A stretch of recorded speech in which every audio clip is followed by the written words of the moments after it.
was feeding the ranch hands and things like that, she just had her pickles and all her fruits and vegetables, and everything was in the cellar, in a downstairs room that was cool, and everything that she needed was almost at hand. We are the kind of nation now that you gotta go to the store to fix dinner, and so why do that? Go to hot fast food. We're getting way less vegetables, we're getting way less nutrition, and our children are hungry, and all they want to do is get endorphins from their screens.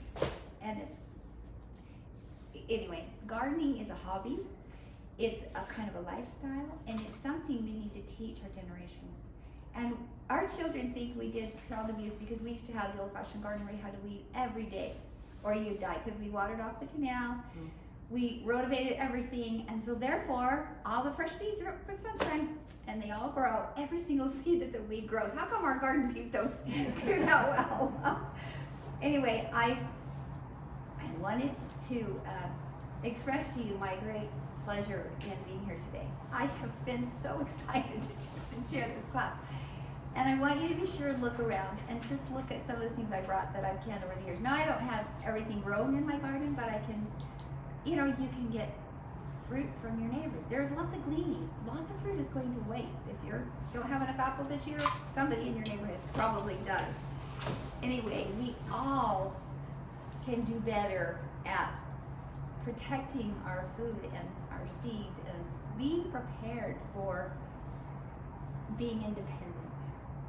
And we're seeing a lot of signs of that being necessary right now. So I hope that you'll enjoy this class and share it with your children. And my husband is going to teach the main class, but I might ask you to interrupt once in a while. That's your job. This is I'll go on record as saying this is her class. She's in charge. She's the head of the house, and I have her permission to say that. It is a wonderful pleasure to be here today.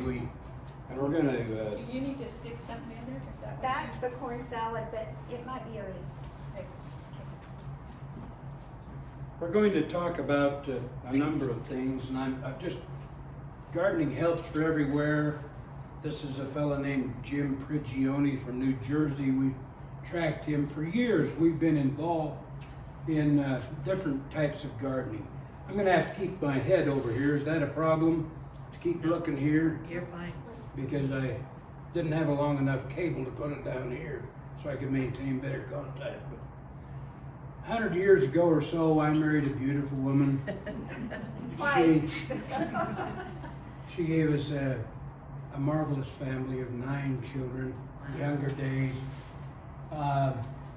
This was our home in Oklahoma years ago, and we taught the children the value and joy of being outdoors, in the yard, garden.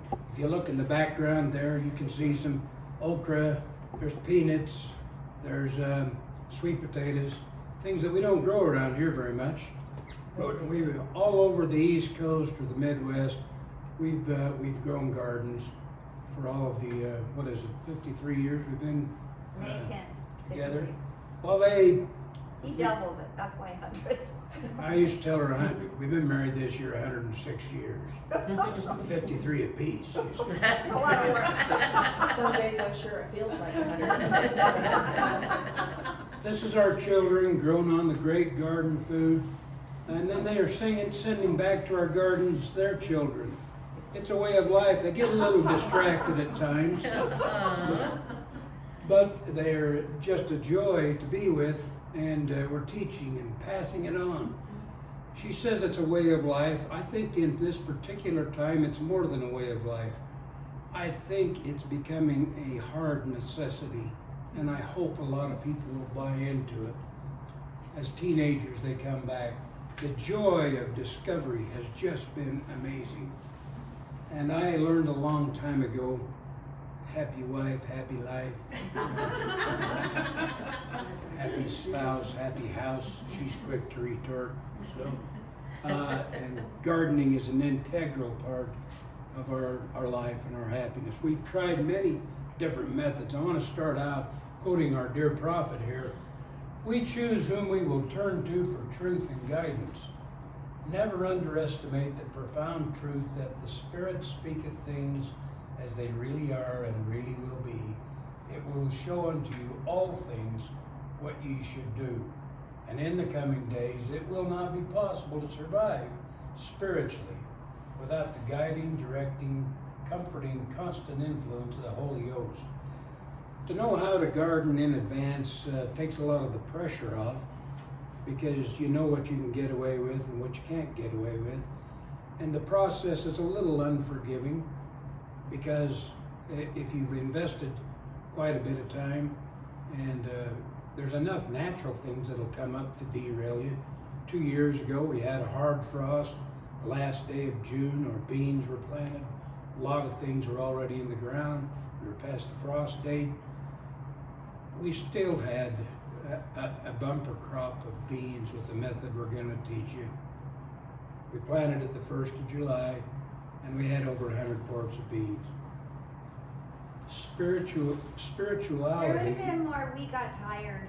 How many could you eat? Listening to the promptings of the Holy Spirit was an integral part of bringing that about, and we gained great respect for our pioneer heritage. And they didn't even arrive in the Salt Lake Valley till July 24th, but they learned how to go through and harvest in abundance.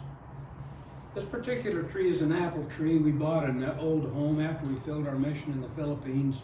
In 2003, we went to the Philippines as missionaries, there for 2 years. When we came back, bought this home from a couple who were in their senior years. It had, because of their age and stricken with years, they couldn't keep it up anymore. The tree was horrible. And the first 2 or 3 years, I groomed it. I did all that I knew. I hired an arborist and had him come out. We put fertilizer stakes around. I did everything I knew, and I was getting a bit discouraged. In the beginning of the 3rd year, I remember leaving our back porch out to this tree. I had a speech in mind. And on the way to give that speech, Heavenly Father, in his kindness, said, "Why don't you give the tree a priesthood blessing?" I said, "Really?" And I went over and put my hands upon that tree. And within 2 months, that was the abundance. And it delivered us 12 bushel of apple that year. It's produced most years since then. Trees by nature take a year off occasionally, and this is no exception. But I've already delivered the most important part of my message, all right? It's a spiritual thing, promptings of the Holy Ghost, a worthy life, calling on, even when you fouled it up and you screwed it up and you're in trouble, call upon the Lord. He'll have a solution. That's my testimony to you. We have had an abundance. This is a picture of lettuce that it came up volunteer one year. It was an accident. We didn't pick the stems and the flower out. It was gorgeous. And when it came up, I saw the opportunity, and so I took little stashes of it, put it throughout the garden. There were days when I really wished I wouldn't have done that. We did have a chips bed on there. We did. I'll cover that. But it became just, we couldn't eat it all. We couldn't give it all away. Our Stake Relief Society president is involved with the food bank up there, and she says, "I think I can help." She showed up with 3 sisters. We harvested, washed, and bagged. 70 plus gallons of the fresh lettuce went to the food bank that week. It is just an amazing system to learn how and have the abundance of the Lord, the great abundance. We've had all kinds of gardens in the past. This is maybe 70 years ago, a long time ago. But we've had all kinds of different methods. We've taken it right out of cow pasture. One of the things that we got involved with after our mission was a wood chip gardening. We'd heard about that. And that was quite an important part of our life, because we were at just returning from the Philippines, and it was where we served our mission. we were still in our work years. We took a sabbatical to go over there, and I had a travel job, and she decided to join me. We needed a garden that we didn't have to tend very much, and this had all of that in spades. So that you see a truck there. If you ever do decide to get wood chips, it's not any wood chips. Get fresh spruce wood chips, and you can get them free if you call the places like Advantage Tree this time of year. They'll bring them to you when they're in your area. You're doing them a favor. They don't have to pay the transfer fees at the dump, so they're excited about it. But if you get, the reason you need something like that is because think about it, the pine needles that come off of the trees, that biomass is crucial to be mixed with the abundance. Think of the forest that you go up to. It's interesting, as you stand there in the forest and you enjoy it, and if you'll take your heel and just scrape back the forest floor, you'll find the most rich, abundant, nutritious, beautiful soil that you've ever laid eyes on. And the Lord did it, and He never shows up for work. Have you noticed that? So that we can take a lesson on that.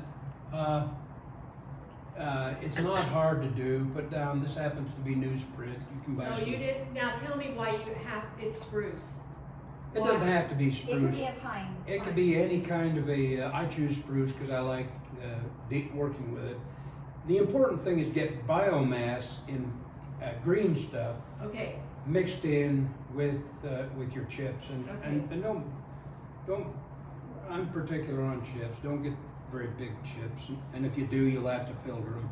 It's a bit of a process. I really don't want to spend a lot of time on wood chips. That's not the main thing I want to tell you today. But if you put down contractor paper that you get in the paint department of the box stores, or if you buy, or just get some, this is just newsprint, ends that you can get for free if you show up at the printer, they'll give them to you. And I roll them out, and then it makes a real nice seed bed. Here's the advantage. Beneficial insects you have never seen so much as in a wood chip garden. You come back 6 months later, it is just beautiful, beneficial, aerated soil. Put it in the fall would be my suggestion to you. Let it go through the winter. The next summer, you'll see these. This is the mycorrhiza, which comes down into it. We never know about mycorrhiza with other methods of gardening because we rototill the garden annually and we destroy it. This beneficial fungus is key and pivotal to a lot of growth in certain plants. That's some pumpkins growing. We've got some strawberries underneath the apples because it attracts a lot of nutrients. It's a beautiful thing. I said we were in the Philippines. There's actually 9 people on this motorcycle. Question. Quick question. You talked about the paper, so do you put the paper down and then the chips on top? Yeah, and if you'll put at least 6 to 8 inches, the grass will not come up through it ever. Your wood chips will consume and turn into soil at the rate of about 2 inches per year. So you'll need to replace it periodically and build it back up if that's the way that you choose to do it. We use it, but it's not our favorite method, and we've had all kinds. We still use it in certain places because it is the preferred method for some plants and some places of the garden. And the year we did use it, we only irrigated 3 times the whole summer. So it holds the moisture. It's fantastic for what it does. If you need this with your lifestyle, there's some answers. And we had an abundant garden. That crop that we showed you of all of the abundance of the lettuce was grown in wood chips. So it works, it's fine. So I want to take a moment to talk about natural generating. Come over here. So one of the things that we also grow first thing in spring, you know how the weeds grow before you can ever get to your garden? Mm-hmm. Well, there are some vegetable plants that will do. And this one is called Icelandic spinach. And I brought some, and there's some baggies. You can take a pinch off and take some home. Now they run around your yard in the wind. So they have these little flyers and they go places. But if you scatter it kind of in a place behind the shed, you want some sunshine, of course, but in a place that you don't mind it growing, and then take it out if you don't want to continue. Take it out before the seed head dries and scatters. But the first spring, the very first greens of spring are going to be your Icelandic spinach, and you take a plastic bowl, not a metal bowl, to have the sunshine, and go and trim them. Don't pull them up or you'll just fill your bowl with dirt. Cut them off at the stems, and then you're harvesting, you're preventing the thing from overgrowing, and save one or two to grow. But I love the extra spinach and greens I can get from just letting this wander around my yard. Now we kind of have a fancy, we cut everything, and Dean cleans up everything, so we can't grow it. I mean, it can't get too wild, or only give you a little place to be wild. But if you don't have a really formal yard, there might be some place that you can think you can scatter this. Right now, in the snow, go out and lay it down and see if it will sprout for you. And then call me when you get a salad. I'm gonna put this over here. So I'm gonna put this over here so you can get some later. Sounds great, thank you. We've enjoyed the Icelander spinach. One thing you need to know about spinach is when it's young and tender, you got about 3 weeks you can use it. We've learned that beet tops last about 6 months. The taste is wonderful if you learn how to prepare them, but it's a lot longer lasting. Spinach is great, we love it. It's just, we replant it and enough said on spinach, I guess. The two ladies in here that are talking with Kathie are mission presidents' wives from the Philippines. We taught square foot gardening down there. That was a popular, and it's very successful. Those people, we had I'll give you this background just to tell you there are a lot of good ideas, a lot of ways. Was it Martha Stewart that we've read her stuff. There's a lot of ways to succeed at gardening. However, we're going to talk to you now about the Mittleider gardening course. This is by far the favorite that we have come up with through our 53 years together. Jacob Mittleider has tested this on 7 continents.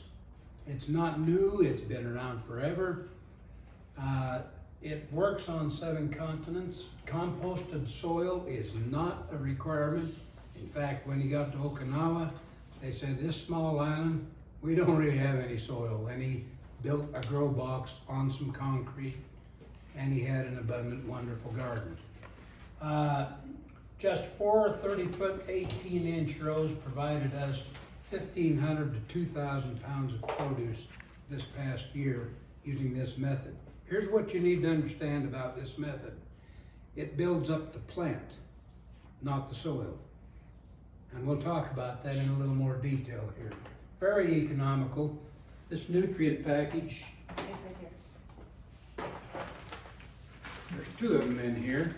We had 2 of these bags that produced all of that garden last year. All right? It comes in just a little thing like this. You can get them at the on the handout. The best way to get it is go to growfood.com and they'll send it to you. But I've seen it at Town and Country Gardens. It's around. I've seen McKee's. I can't remember if I saw it there or not. But you can get it locally. And if you have trouble getting it, call us. We bought several years ahead on it. We could probably help. It's economical. $14 for the 20-ounce package. We use 2 of them in a year. If people say, how do you grow such abundant gardens? I tell them I bought a book, I read it, and I follow it. And that is not an exaggeration. This is the best gardening book I have ever seen in my life. It is colorful, it's illustrated in great depth and detail. Just feel free to come up and thumb through that book when we're finished here. And I have put this note, and that's $18 for that book, by the way, $17.95. Where did you find it? In the growfood.com site that's on your paper. Okay. Just go to growfood.com And you'll see, go to the shop tab, and there's both the first two items right in the middle is the book, and the other one, I think they call it Mitt Lighter Magic. And you'll see both of those on the first page in the shop area. That's their bread and butter products, I Did we think. get more than one handout sheet with this class, cause all I got was pest control? Oh, Yeah, there's another one back there. Oh, all right. Really. Yes, you missed it. Thanks. Good Susan. question. no, I got it. Okay. Sorry, Susan, I thought you had it. Now, I am going to digress from the Mitt Lighter method long enough to tell you that any gardening method will require there's 6 immutable laws of gardening that we think people need to follow. Well, as far as we know, they're immutable. First, light. Light is the most important ingredient to growing a successful garden. Minimum 6, 8's preferable of hours of sunshine, and full daylight all day long is best in a vegetable garden. Temperature, outdoor plants have 60 to 90 degrees. When we start seeds, they ought to be in the 70 to 75 degree. I'm talking about soil temperature now. And one of the reasons people have grow boxes is because grow boxes hold a higher soil temperature faster and longer in the year. In this area, that's why they're popular, other than you don't have to bend as far. But That's not damage. plants take on air. Most people don't realize, but plants breathe mainly from their roots, not from their leaves. You leave a plant in standing water and you're drowning it. You're suffocating it. It can't get air that it needs to grow. And you've probably noticed plants that got too much water, they're sickly. Water, plants are over 80% water. There's 16 essential nutrients for plants. We're going to talk about that on the next slide. And competition, it's not really a law, but you must arrange for proper control to have a successful garden in the area of weeds, insects, animals, and diseases. You ought to know your county agent. Ours is Reed Findlay. And yours too? Yes, it is. And you send him an email picture of your problem. He's great to get back to you, assist you in what his recommendations. He's been a real help to Kathie and I when we found we got some leaf rollers. We'd never experienced those. They were awful. But he taught us exactly what to do. Most of the things we do are kind of natural in the way we treat insects, but that was one we did not do. We're not totally 100% natural. But to be truthful, those leaf rollers were on our trees, not on our garden. And we put in a surround of trees. They started looking crazy one day. Sure did. This little sheet right here shows essential oils, doTERRA essential oils. Yes, we're doTERRA people. No, we're not trying to promote you. But that's what has worked. And if you get the Terra Shield and put it in a little sprayer like we've got over here, hold that up please, Kathie. That makes a big difference in insect control. The other thing is if you just the whole process. I have never seen an insect attack a healthy plant. That is my experience. So if you're keeping the weeds away and you're giving it good water and all those kind of things, nutrition, insects won't bother it. All right. A little bit more on the plant. I said Mitt Lighter gardening method addresses the plant, not the soil. 3 of the 16 vital nutrients come from the air: hydrogen, oxygen, and carbon. 3 macronutrients you buy at the fertilizer store, and I suggest you get started early and buy ahead this year, because fertilizer is a big, expensive item now. It's going up, it's hard to get. I'm speaking of NPK, nitrogen, phosphorus, and potassium. The triple 16 is what works best in a mitt-lighter garden. There's others, if you can't get that, 15 to 19 is the range. That's fine, but triple 16 seems to work the best on that. Question? Where have you found the triple 16? Last year I really struggled. Fortunately, I had some left, and they Yes. got me through. But where are you finding the triple 16? I found it at west of Blackfoot on 500 West at a feed store. And I had the same experience you did. PR I had to look something? about PR or something, B something, I don't Yeah, remember. But that's, they had it, and they had it early. First part of March, go down there, and I suggest if you have a place to store it, that you get bags for several years, the way things are shaping up worldwide. And for the rest of us, why don't you? Okay, all right. Let's take a trailer and We're try. telling that's a mile away from Yeah. You get it. All right, the rest of the nutrients are in this package. Oh, that's great. Everything else is in that package, that's why we do it. Now, how do we use it? Well, we have There it is. we mix it up. There's a pre-plant, this one's called weekly feed. And it tells you exactly what to put in. I'm not gonna use the $100 words they do. I'll call it Epsom salts instead of manganese sulfate.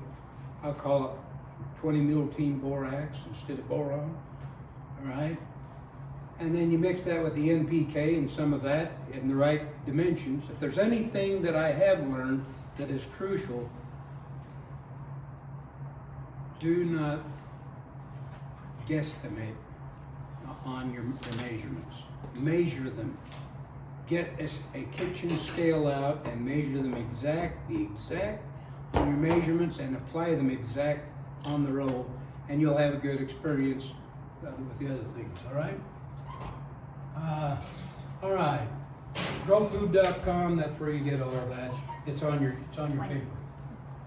All right, I'm gonna just go back.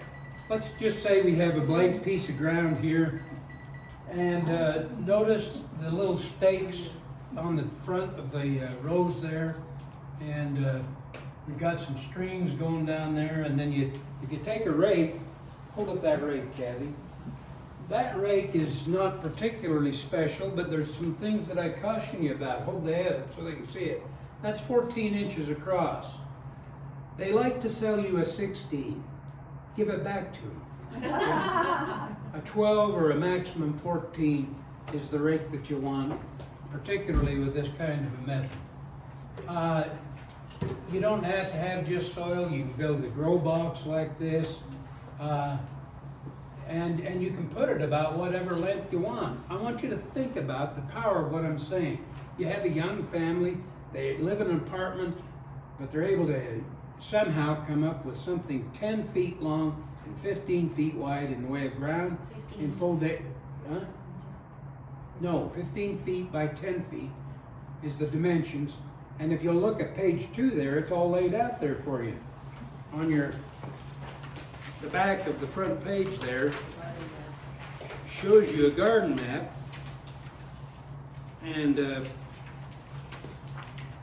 And if your rows are going east, west, or north, or south, you put the tall plants on the north or on the east, depending on what you're doing.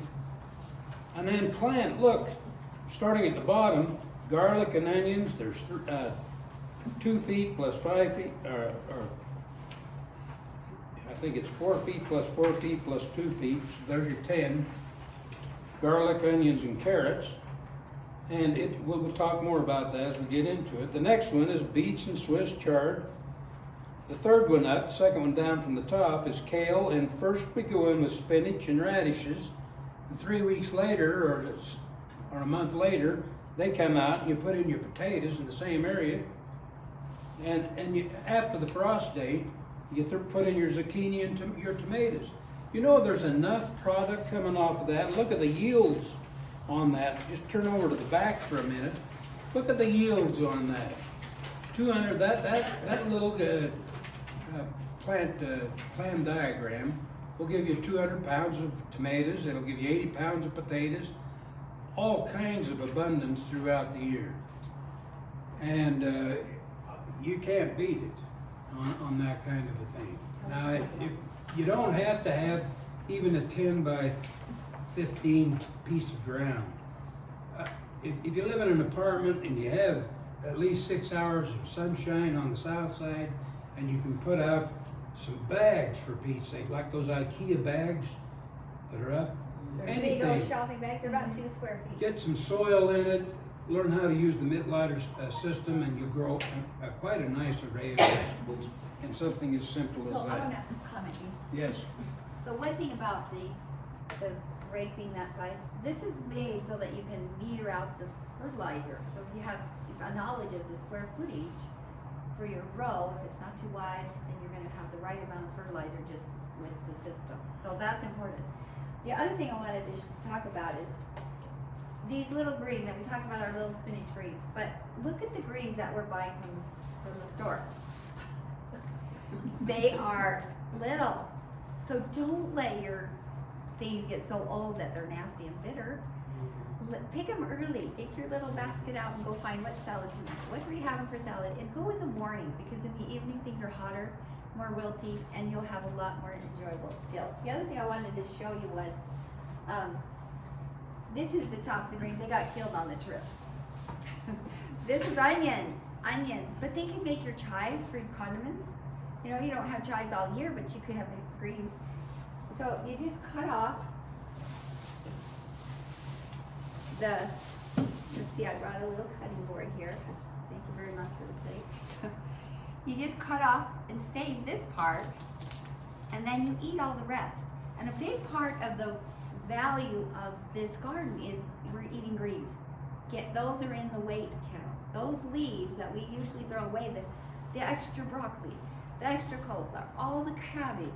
You could even cut out the head of cabbage, score it in an X, and more heads will develop. Don't pull it up. And eat the leaves, for Pete's sake. Eat the leaves. The cabbage leaves is something we wait until we have a perfect head of. No. Take the outer leaves off as it comes up.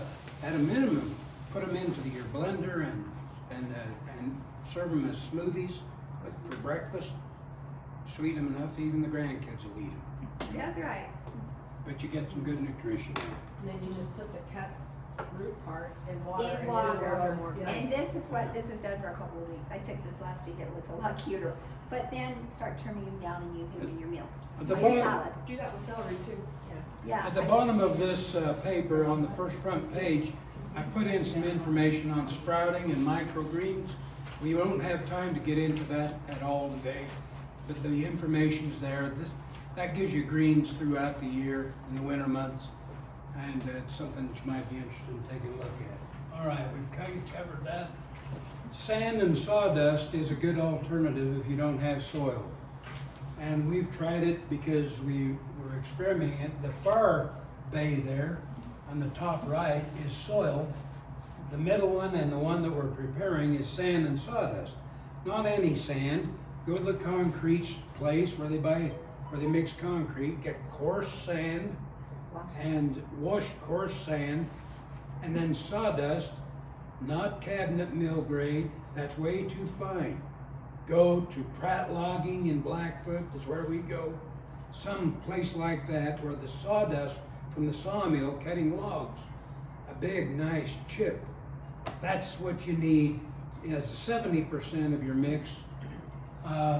Then you put on your weekly feed and your pre-plant fertilizer mix.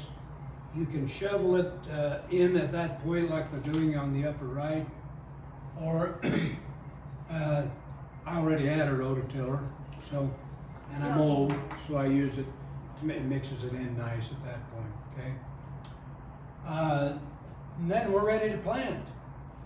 Notice the fellows on the left are planting from the far side of where he's kneeling. That's because he can pull the soil toward him, drop the transplant in, push it back, and he's up. He's got them. If there's anything Mittleider does for you people that are very serious, the depth that you put it in, the space between the plants, how level your bed is, all factors into a successful garden. And I recommend you do all that. It's all in the book. It tells you what to do so that you're not distributing too much fertilizer to too few of plants or too many plants.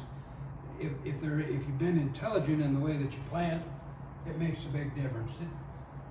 I put this slide in because these are some Canby raspberries that we transplanted from a neighbor. They come up about next month. It's a good time to go get them. For those of you who've not had experience transplanting, go mud to mud. If you can get them in the early part of the year when it's muddy, you pull them out, preferably within an hour, you have them into a muddy hole on your property, which is what we did.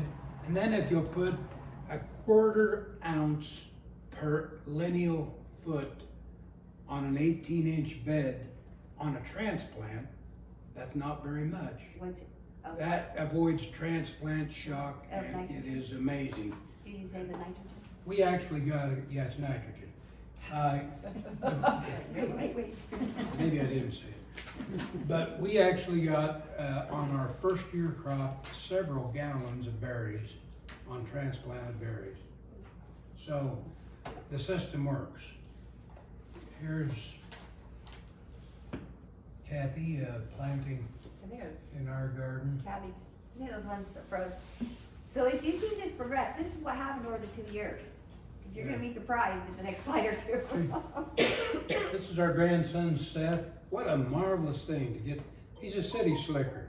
Come up to help him get a little bit of garden. Forgive me, I was raised on a farm.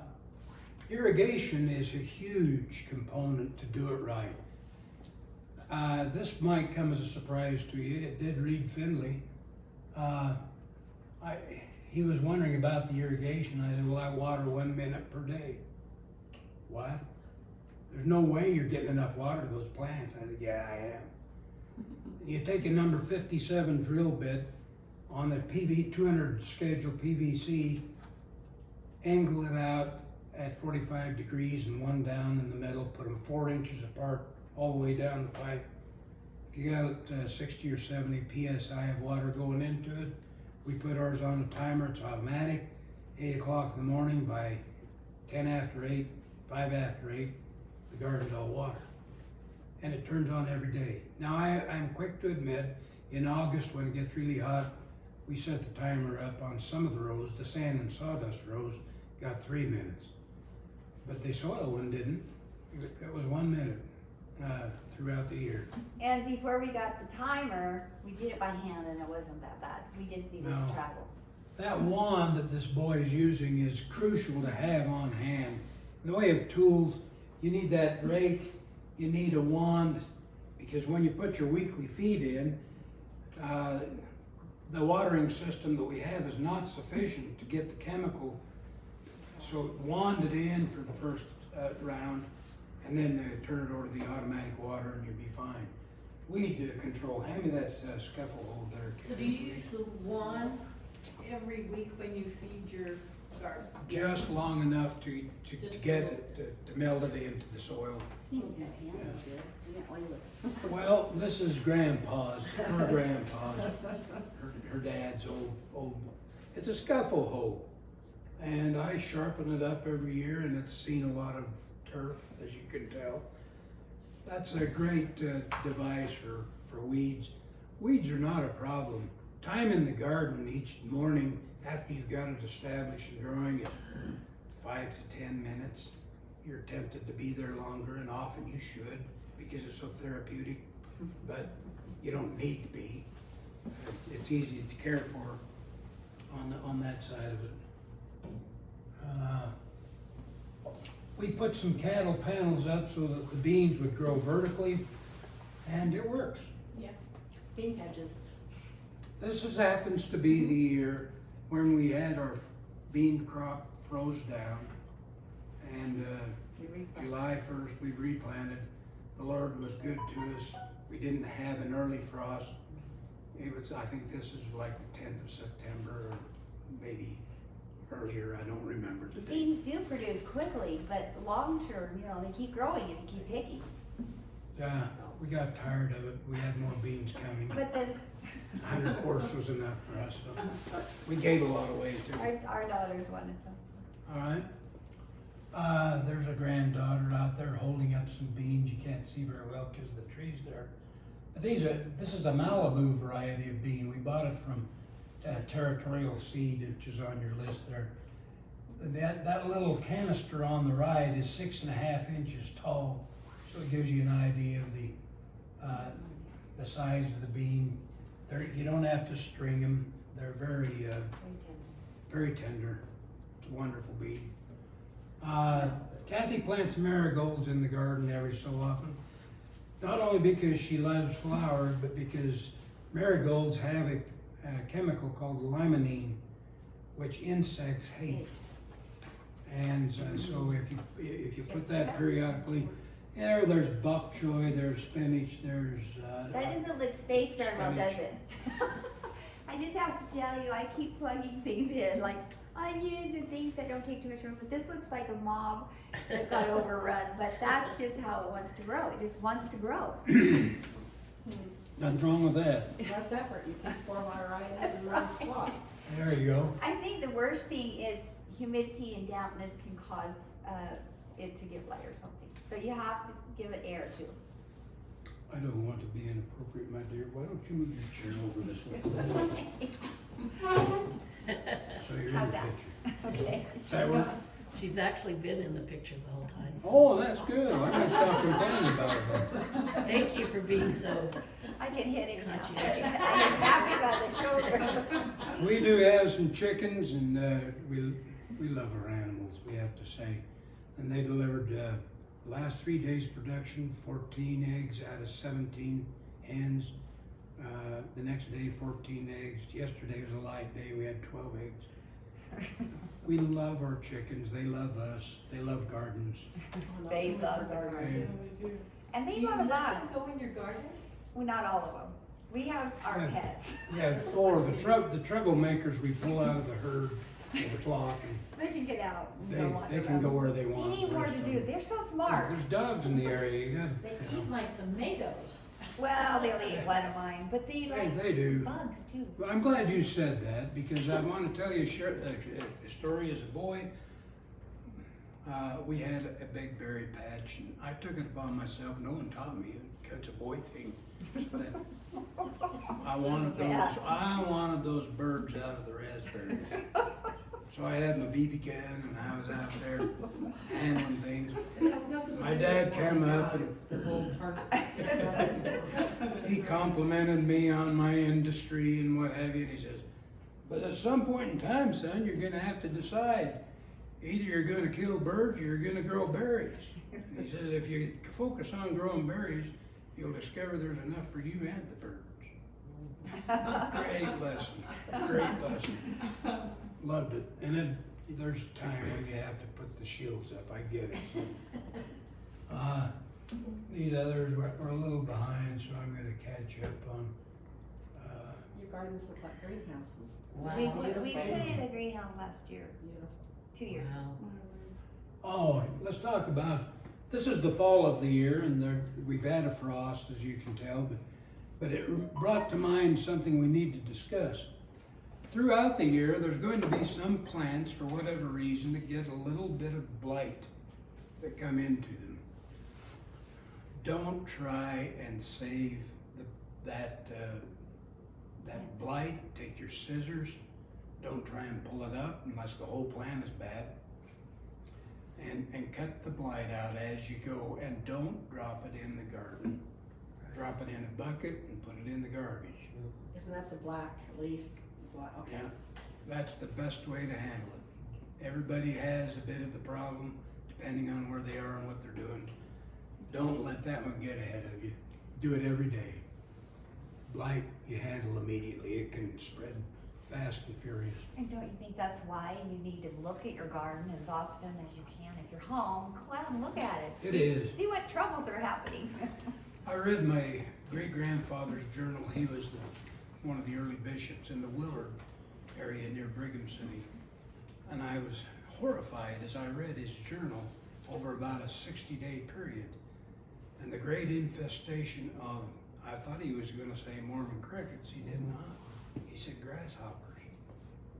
And he said I was devastated when they came through. They blanketed the ground for miles around. They took everything. When they finally got tired and moved on, my crop was gone. It was down to little stems. But he says, I trusted in the Lord. I said my prayers. A day or two later, he says, I saw some little leaves come out on the beans. The Lord was good. He protected. He helped. Back to the first lesson that I taught today on gardening. Take the problems to the Lord. Do the best you can. You will succeed. Not everything you will do succeed. Gardening is by definition trial and error. You'll make mistakes. Even after you've been doing it for years, you'll make mistakes. That's part of the process. So you gotta get Sam to the. Just about there. Yeah, a lot of family helped build it. I got lazy, so I put a door in. Keep the chickens out. The growing seedlings. Kathie's gonna talk about this. These are milk jugs. She's got one there, and then it doesn't matter. Notice when they're planted in the winter. Oh. Strange. This is Talk about it, This Kathie. is called winter sowing. I was so excited to learn this. This guy had done it for 8 years and said, well, we haven't done it, but we're going to. So we got about 20 jugs. You cut them and leave the hinge on the back. And you can fill it with your potting soil. Doesn't need to be special. So, do you want me to move? No, you're fine. Anyway, it has to have drainage holes in the bottom, and they're best put in before you cut the side. So first the drainage hole, then the slice, and then fill with moist soil. Like, I had an old bag that was horrible. So I took a big tub, I watered it with this because I could disperse and I put a natural soap to help moisten that soil. It was in horrible shape, but I still was able to use it, and I just stirred it around till it was all moist and evenly. And then I put the seeds in top of the soil. So you want to bring it, your soil's pretty high. And then I just thought, what do I want to plant this year? And I put them in, and they tell me, I haven't done my tomatoes yet, but they tell me if you have 30 to 60 days of cold, some seeds need that cold stretch. Not all, but they will bear it. But you do have to remember, we get a warm snap like February, and we think we're in summer, and the plants do too. They might wake up. You want to be sure that when they start to grow, in the mid layer, it has a little, after you get 2 leaves, you can give it what's it called? Constant feed. Constant feed. You can give them a little drink. And this is an easy way. You leave the lid off to ventilate. And if you have do not use your weed whacker one. Only use one that has safe products in it. And then you can water it lightly through here and so about once a month it might need a drink in the 2-3 month period. This guy did it in December. He did it like after Christmas. We just got ours in. They have snowed on them. They're gonna stay dormant, just like those leaves, just like those little spinach. They're gonna come up when they get the right temperature for them. And then they're gonna start filling, and you might have to open this and move them into a place. Now, right now we put ours in the dark side. We put them on the north of our garage. There's no sunlight that touches that. If it gets sunlight, it's gonna warm them up too fast. So once we get to our safer time, you might wanna move them out where they get afternoon sun and morning shade. And you put the lid back on to protect it after you've seeded it and moistened it. Yes, and you Leave it take alone. that off and write on what you have in there. Oh, take it off. And they said these will last more than 1 year, so you don't have to beg on your neighbors for all their jobs forever.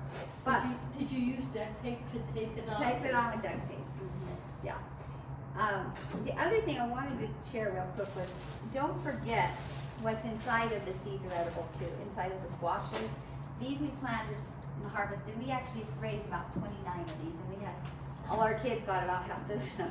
So that doesn't work out. They only This got is a from couple. last year's garden. This is Fisher's garden. They were stored These in are at the a end. 40-degree room.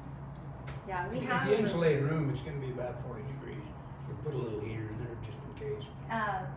This is the sweet meat. This is one of my favorites. But don't try to save seed. We've had the most ridiculous things happen when we save squash seed. Don't do it. Just try to get good seed. And then of course this is the spaghetti squash. But the very most delicious seed that I tried, if you raise the acorn squash, they have a tiny little seed, not very much cellulose. And I just put it in the oven overnight at 170, which is the lowest my oven will go electric. And then in the morning, and I salt them. I don't even wash them. I just peel them out, take out the matter, put them on the pan, usually on some parchment. Salt them a little bit, or season them with herbs. And then in the morning, those were the best ones I'd ever made. They were so crunchy, and they just dissolved because they were crispy enough that cellulose was. These you can try these. These are probably this one and some of the bigger squashes. But do save all your seeds. This is food. I mean, we throw away everything that the Lord gave us that is nutritional, and I don't want us to do it. I also wanted to show you this sprouting system. This is called the Sproutamo system, and it has been the easiest to manage that I've ever seen on the counter. So if you can't get every day to do your, what do they call it, microgreens? Yes. This is microgreens too. And once they get sprouted, then you can get them some light and they will go green, and you've got your greens. And one of the things the pioneers used to say was, if we just had something green to eat with our bread. I mean, they usually had flour, but they rarely had greens. And we needed, this guy, if I don't give him greens or a salad of some sort of green food, and actually these will take up on the winter, but if we have our own salads in the house, it's a lot more nutritious, it's more satiating. You don't feel the hungry as bad if you have greens and bread. And on that I want to show you my. So how many of you have thought you're going to do a garden this year? Has anyone not ever done the garden is going to start? Who's never done the garden? Who wants to start? Oh, that was a bad question. I need 3 more questions. These people are all gardeners. too. These are all gardeners. This is great that you're here. So, okay. Who needs a new pair of gloves for the garden? Who has a green thumb or who doesn't have a green thumb? How about you? She will definitely use them. And then there's something about flowers in the garden that bring in the pollinators, and you don't want to use anything in your garden that will kill your pollinators. Rosemary and wild orange are really good scents too, and then peppermint will mask the scent of your garden so that the bugs can't find it. So somebody needs a flower. I'm just gonna throw it out. Who got it? Okay, somebody got that. And I wanted to show you my bucket. I really wanted my little girl to come that didn't, since I don't have a place for God. I said, you come, you'll learn something. And I'm so sad because those are the ones we need to reach. But this is my bread bucket. I wore out 2 Bosches on that big family. Oh my. And I have gone to refrigerator bread. This is like an artisan bread, but almost any recipe will work in this. And you just stir it up, make sure you get it out of the corners when you get your flour. You know, you don't want it there. And then you can let it rest at room temperature for 2 hours and then put it in the fridge. If you want to make some, go ahead and make some, bake it. And usually I do, I'll carry this bucket to our kids' house when we're having a dinner or something, and I'll make breadsticks or something like that to go with the soup. So that's a really easy one, and I just think So we you don't have have a to. recipe? I think it's in your file, but I do have an updated recipe, but I didn't bring it. Oh. But this is we don't have to have machines, and we may not have electricity. This will make bread, and then if the sun's shining, you might think about a sun oven to bake it in. Our grandsons have learned how to do this. Yeah. Anyway, you know, keep your doorway. I like this stick because it stays in there and it's not on the counter, but then you can keep it warm, which is a big deal on bread. Start warm, keep warm, make room. And anyway, I hope you enjoy that. Okay, so do you have the recipe on file that you could send it to me? Email it to me? Yes, I do. Okay, email it to me and then I will send it out. Yeah. And really, you could try almost any recipe. The nice thing about this is it's tall enough that it doesn't go over in the fridge. Yeah. I did send a half a batch home with my grandson. He was learning how. It went everywhere, all over the kids' cupboards. And I said, oh my goodness, it was very warm in the car. But in your bucket in the fridge, it just doesn't go over. I've never seen it go over. So For where how did long you can find you that? keep it in the 2 fridge? weeks. And then it's pretty tart. By then, 2 weeks? 2 weeks in the Okay. fridge. And the good too. Good. Sorry.